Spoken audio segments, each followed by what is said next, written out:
Tout de suite sur Bénin TV.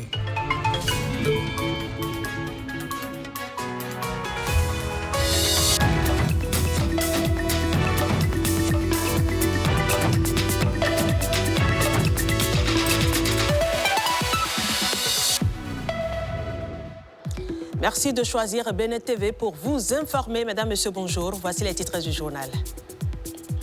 La santé des femmes africaines au cœur d'une réflexion à Cotonou.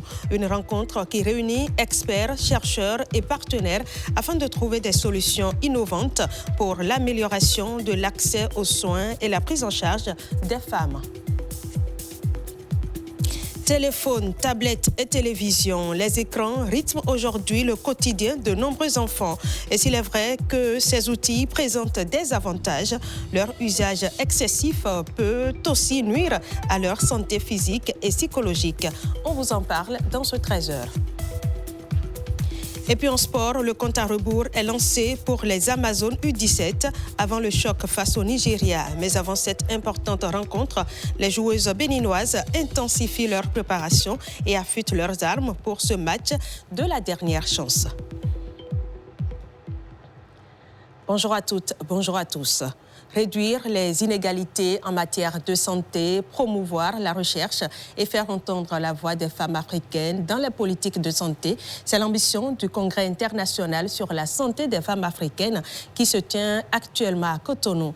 Un rendez-vous pour améliorer l'accès aux soins des femmes sur le continent. Les précisions sur la cérémonie de lancement avec Saint-Iche Quimpon et Bénédicte Posso. Elles sont au centre de la vie. Elles donnent naissance, soignent, nourrissent, éduquent. Pourtant, partout en Afrique, des millions de femmes continuent de faire face à d'importants défis pour accéder à des soins de qualité. C'est pour faire évoluer cette mentalité que s'ouvre à Cotonou le premier congrès international sur la santé des femmes africaines. Les femmes africaines, dans leur spécificité, dans leur diversité, sont trop souvent représentées, sous-représentées, dans les études, dans les données, dans les publications et parfois même dans les espaces où se définissent les priorités scientifiques et sanitaires. Et les recherches menées sur la santé des femmes africaines est encore moins financée et encore moins visible. Donc c'est vraiment un enjeu de justice sociale de pouvoir rendre visibles les recherches menées sur la santé des femmes africaines où qu'elles vivent dans le monde. Face à ces réalités, notre responsabilité collective est immense. Elle consiste à produire des connaissances scientifiques de qualité, mais également à préserver ce qui constitue l'essence même de notre mission, l'humanité du soin. Pendant 3 jours, chercheurs, médecins, décideurs politiques et partenaires techniques venus de 17 pays croisent leurs expériences autour d'un objectif commun, améliorer durablement la santé des femmes africaines. Au Bénin, le gouvernement poursuit d'importants investissements dans le renforcement du système national de santé avec une attention particulière accordée à la santé de la mère, de l'enfant, de l'adolescente et de la femme. Le CISFA se veut une plateforme d'engagement. Les recommandations attendues devront nourrir les politiques publiques, renforcer la recherche scientifique et favoriser une meilleure collaboration entre les acteurs de la santé en Afrique. C'est donc une occasion exceptionnelle de mettre en commun nos expériences, de croiser nos regards, de renforcer les collaborations de nos disciplines et entre nos pays, afin de faire émerger des solutions durables au service des femmes. Plus qu'un simple rendez-vous scientifique, le CISFA veut ouvrir une nouvelle page de la coopération en faveur de la santé des femmes africaines. Des réflexions qui, au terme de ces 3 jours, devront se traduire par des actions concrètes au bénéfice de millions de femmes à travers le continent. Et toujours dans le domaine de la santé, vous le savez, il y a un mois déjà que la mesure « Sauver d'abord, payer ensuite » est entrée en vigueur et actuellement, l'heure est au premier enseignement mis en place par le gouvernement pour garantir une prise en charge immédiate des urgences vitales. Ce dispositif enregistre déjà des retours encourageants. Le ministre porte-parole du gouvernement dresse un premier bilan, met en avant les avancées observées et rappelle les enjeux enjeux ainsi que les leçons à tirer de sa mise en œuvre. On l'écoute. Nous avons observé, d'après le point qui a été fait par le ministre de la Santé, qu'un peu plus de 70% de taux de recouvrement était quand même observé, effectif. Donc, un tiers, encore 30%, qui reste à recouvrer. Et donc, ça montre aussi que, tout en appréciant cette décision, nos concitoyens, dans leur grande majorité, comprennent aussi qu'il faut bien, quand on a fini de recevoir les soins, quand les spécialistes ont fini de nous sauver la vie, il faut mettre la main à la poche et payer ce que nous devons payer pour permettre à nos hôpitaux de tourner et de continuer à prendre en charge d'autres Béninois qui pourraient venir et peut-être même encore les mêmes qui ont été pris en charge qui pourraient revenir parce que la maladie ne prévient pas, dit-on. Donc, globalement, nos hôpitaux ont eu un comportement assez sérieux, assez efficace vis-à-vis des patients qui sont arrivés en demande de soins d'urgence et en retour, les patients eux-mêmes, dans leur grande majorité, ont eu l'attitude de bons citoyens qui est attendue d'eux. Quand la mesure a été annoncée, il y a bien certains de nos concitoyens qui se sont rendus dans des centres de santé, par exemple, pour être concret. Et quelqu'un est allé avec sa femme en travail. Et après, il dit au médecin qu'il ne va rien payer parce que de toute façon, le gouvernement a dit que c'est gratuit, je ne paye rien. Et il a fait un peu d'histoire. Donc, on pouvait craindre que les uns et les autres, amalgamant, se disent, bon, tout est gratuit. Non, on n'est pas encore à l'étape du tout gratuit. Le jour où le Bénin sera suffisamment riche pour décréter que les soins dans les hôpitaux publics seraient gratuits pour tout le monde, je suis convaincu que les dirigeants qui seraient là en ce moment-là n'auraient aucune gêne à dire que c'est gratuit. Pour le moment, nous n'en sommes pas encore là. Mais nous voulons que dans nos hôpitaux, nos compatriotes n'aient pas peur de s'y rendre parce qu'ils n'auraient pas d'argent sur eux. Ou que quand ils vont y aller, ils ne soient pas pris en charge par les agents de santé simplement parce qu'ils n'auraient pas apporté de l'argent. Le président Wade et son gouvernement disent, vous soignez d'abord, vous sauvez les vies d'abord et ensuite vous vous préoccupez de récupérer l'argent. Et le comportement que nous avons noté est plutôt encourageant. C'est pour ça qu'il faut le souligner et rendre aussi hommage à nos concitoyens pour ce comportement vertueux en espérant que les autres qui n'ont pas pu payer, ceux qui n'ont pas pu payer parce qu'ils sont de mauvaise foi, viendront payer. Ceux qui n'ont pas pu payer parce qu'ils n'en ont pas vraiment les moyens. J'ai eu l'occasion d'expliquer par ailleurs que ceux-là, le mécanisme ARCHE, avec la prise en charge des pauvres extrêmes et la prise en charge à moitié des pauvres non extrêmes, ce mécanisme pourra être mis en branle pour suppléer nos compatriotes qui, manifestement et objectivement, ne peuvent pas payer les frais. Mais ceux qui peuvent, même si dans l'immédiat, ils ne peuvent pas, dès qu'ils arrivent à meilleure fortune, il faut qu'ils aillent payer pour permettre à nos hôpitaux de continuer à tourner. Allons maintenant à la découverte de l'Iroko, véritable patrimoine naturel. Cet arbre est reconnu pour son importance écologique et son rôle dans la préservation de la biodiversité. Écoutons cet extrait d'un agroforestier qui nous renseigne davantage sur cette plante. Il est au micro de Karamato Aguatao, Macléode Adansode et Arnaud Tossé. L'Iroko, on l'appelle scientifiquement Melicia excelsa. En fongbe, on l'appelle lokoti. Ça a des feuilles vélues.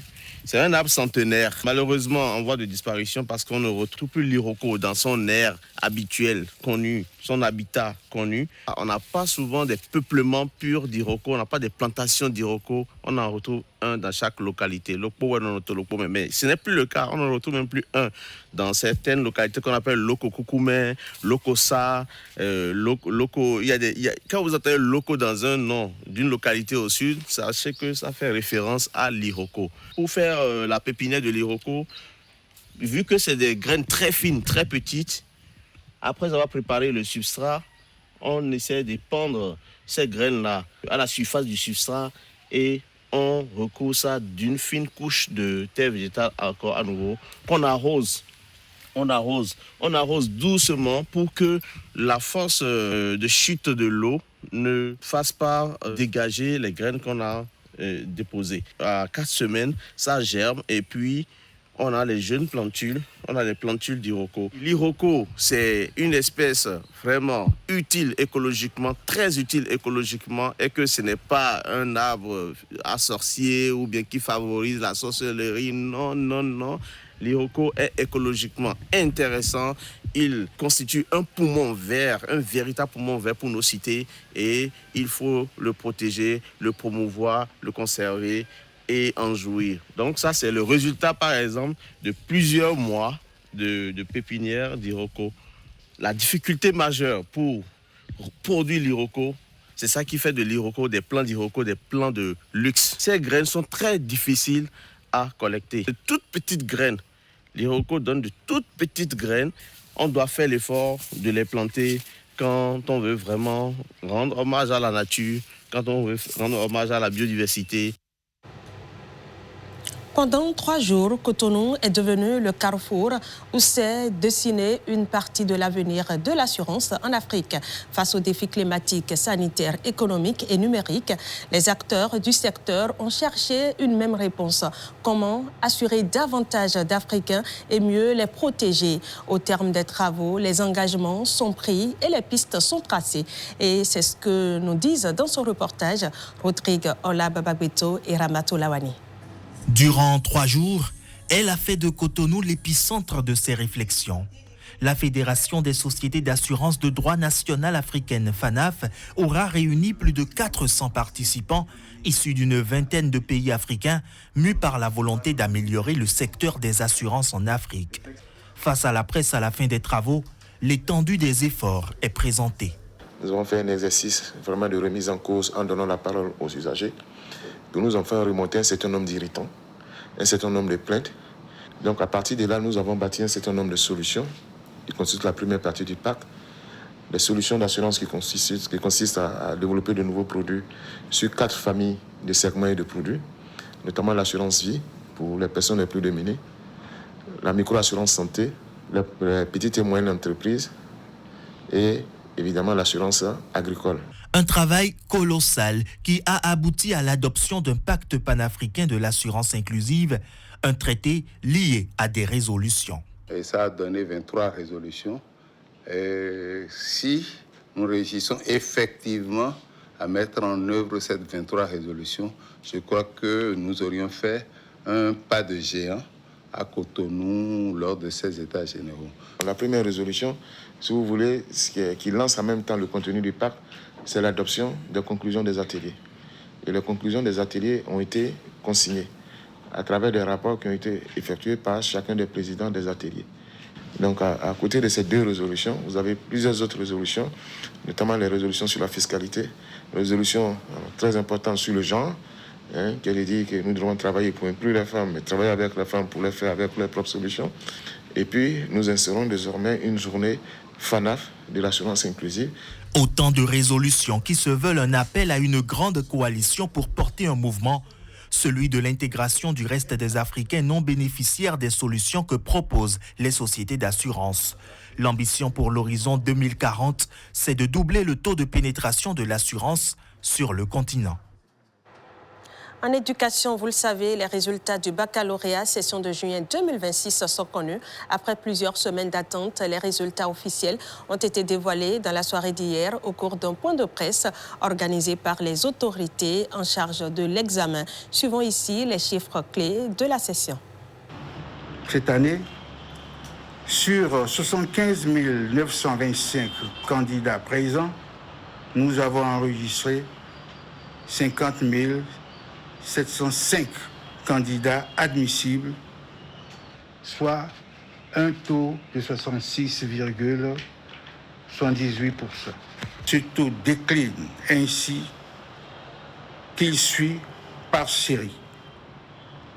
Série A1, 83,60%, série A2, 81,7%, série B, 79,43%, série C, 80,56%, série D, 47,78%, série E, 69,57%. Série EA, 61%. Série F1, 58,01%. Série F2, 85,11%. F3, 68,38%. F4, 57,48%. Série G1, 85,23%. Série G2, 85,58%. Série G3, 85,14%. Soit un total de 66,78%. J'adresse mes vives félicitations aux candidats admissibles qui ont honoré par leur succès les enseignants, les chefs d'établissement, les corps de contrôle et leurs parents. C'est également pour moi l'occasion d'exprimer ma gratitude au chef de l'État, au président Romuald Wadani, pour la confiance renouvelée. Merci également à Madame la ministre de l'Enseignement supérieur et de la Recherche scientifique en charge de la formation technique qui n'a ménagé aucun effort pour nous accompagner et assurer le suivi de l'organisation et du déroulement de cet examen avec l'appui de son collègue ministre de l'Enseignement secondaire. C'est le lieu de leur exprimer toute notre reconnaissance. Téléphone, tablette, télévision, les écrans font désormais partie du quotidien des enfants. Mais lorsqu'ils occupent une place excessive, ils peuvent avoir des répercussions sur leur santé physique, leur développement psychologique et leurs relations sociales. Ophtalmologues et psychologues alertent sur les risques et rappellent l'importance d'un usage équilibré. Koudous Abdoulaye nous en parle dans ce reportage. Enfants et écrans est un véritable sujet de préoccupation. Pour l'ophtalmologue, une exposition excessive aux écrans n'est pas sans conséquence sur la santé visuelle de l'enfant. Cela les fatigue, ils développent déjà la myopie à cet âge-là et d'autres pathologies. Donc il faut réglementer.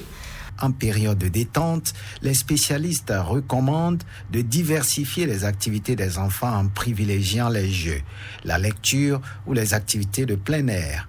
Un avis que partage également le psychologue. L'écran a cette puissance-là de t'éloigner de la chaleur humaine. Il faut au premier abord savoir quel est l'âge de l'enfant.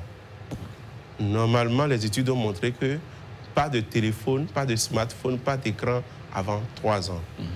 Après, à partir de 6 ans, il faut commencer par faire un accès limité.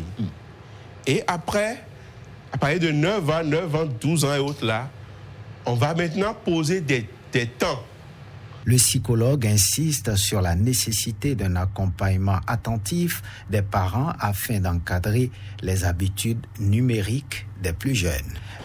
C'est de voir la relation que l'enfant établit avec l'écran et la relation que le parent lui propose en parallèle. Les spécialistes sont unanimes, il ne s'agit pas de bannir les écrans du quotidien de l'enfant, mais d'en promouvoir un usage raisonné, équilibré et adapté à leur âge. Venons-en maintenant à cette session extraordinaire de l'Assemblée générale de la Chambre des métiers de l'artisanat démarrée hier mercredi. Elle va permettre d'aborder plusieurs points, comme par exemple l'actualisation du fichier électoral de l'institution. Ghislain Poguet, Jean Lambimin pour les précisions.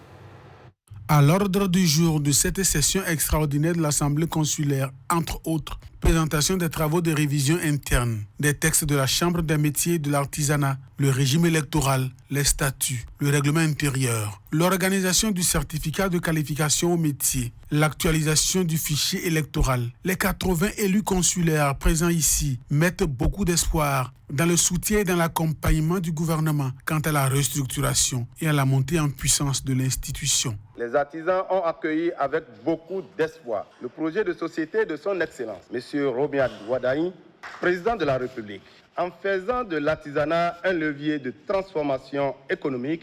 Priorité du chef de l'État dans le secteur, création d'emplois, lutte contre l'extrême pauvreté, territorialisation de la croissance. À la tribune, la ministre des Petites et Moyennes Entreprises, de la promotion de l'emploi, en charge de la formation professionnelle, a dit sa ferme volonté de faire du ministère qu'elle dirige un bras ouvrier puissant et efficace de la vision du chef de l'État pour le secteur. Notre cap est clair, faire de l'artisanat un puissant moteur de croissance et un levier d'attractivité pour nos territoires. Pour y parvenir, nous passons à la vitesse supérieure. Renforcement de la formation professionnelle, certification rigoureuse des compétences, structuration des corps de métier, facilitation de l'accès au financement et valorisation sans complexe du Made in Bénin. Notre stratégie repose sur la construction d'un écosystème intégré et agile où chaque acteur joue pleinement sa partition. Comme acteurs jouant leur partition, la Chambre des métiers, active dans l'organisation et la représentation des artisans, le Fonds de développement de l'artisanat pour propulser les projets, l'Agence de développement des petites et moyennes entreprises pour s'occuper de la compétitivité des entreprises, l'Agence nationale pour l'emploi avec ses actions en faveur de l'insertion professionnelle. L'artisanat, c'est une richesse nationale brute. Il révèle notre créativité, valorise nos savoir-faire ancestraux, fait vivre des millions de familles et offre à notre jeunesse comme à nos femmes une voie royale vers l'insertion, l'autonomie et la dignité.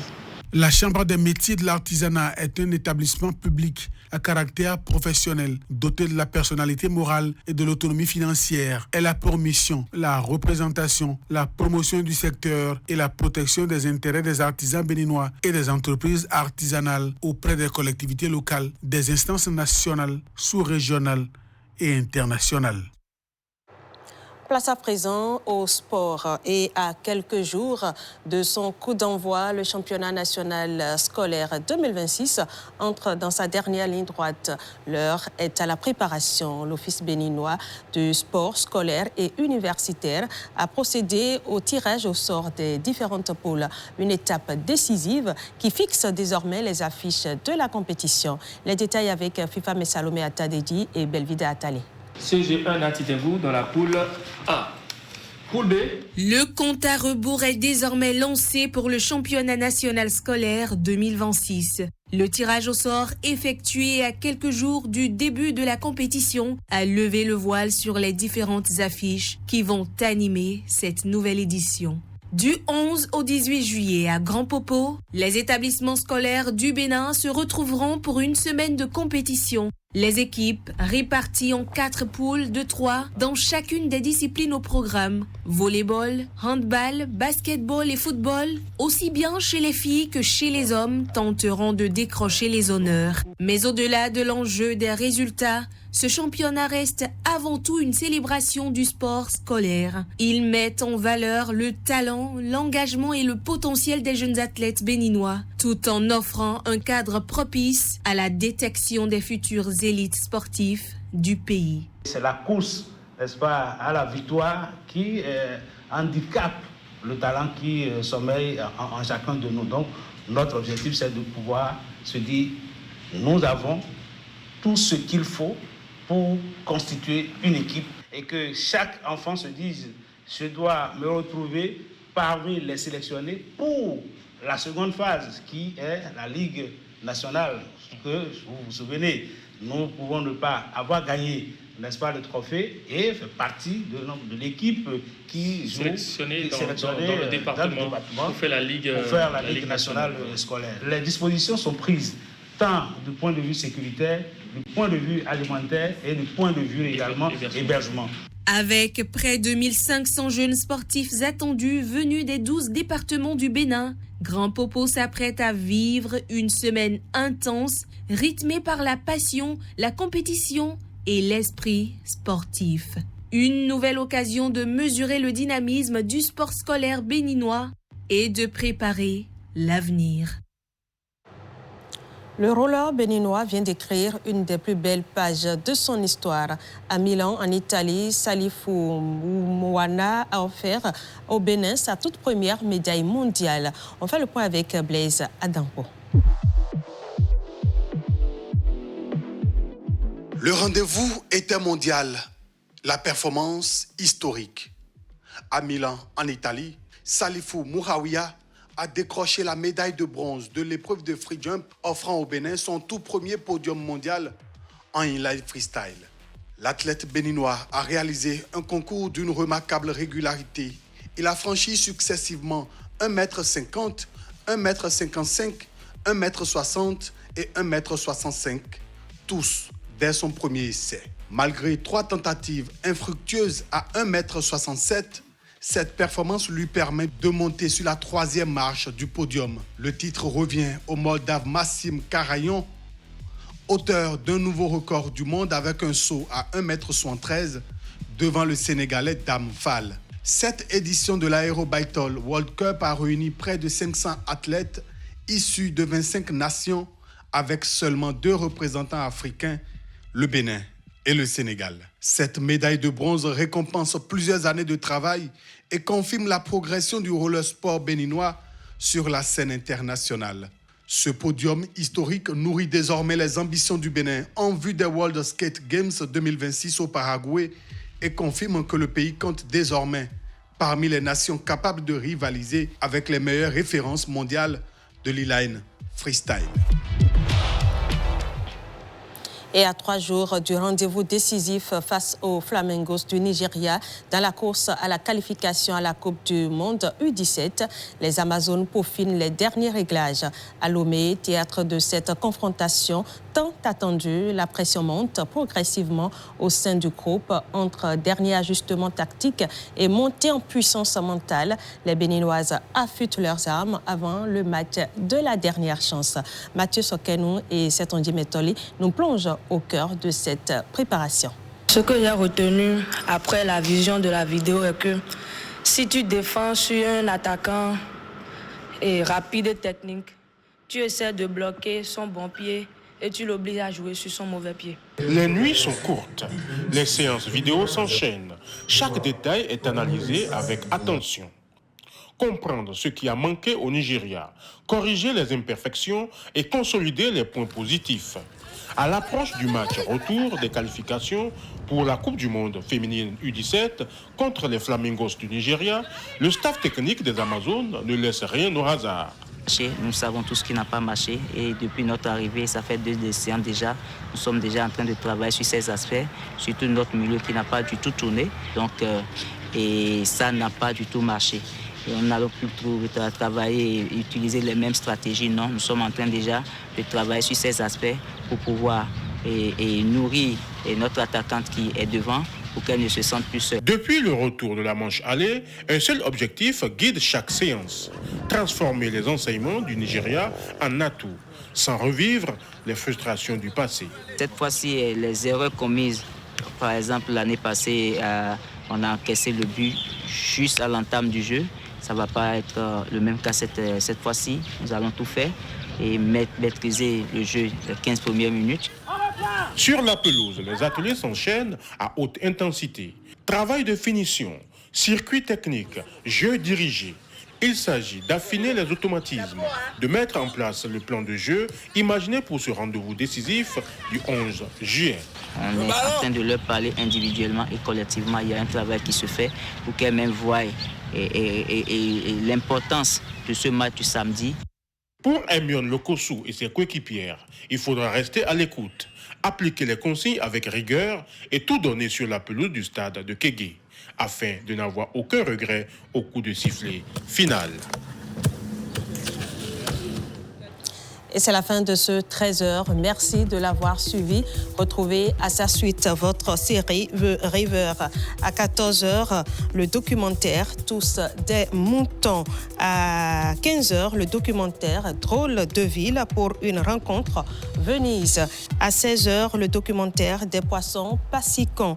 À 20h, la grande édition du journal télévisé.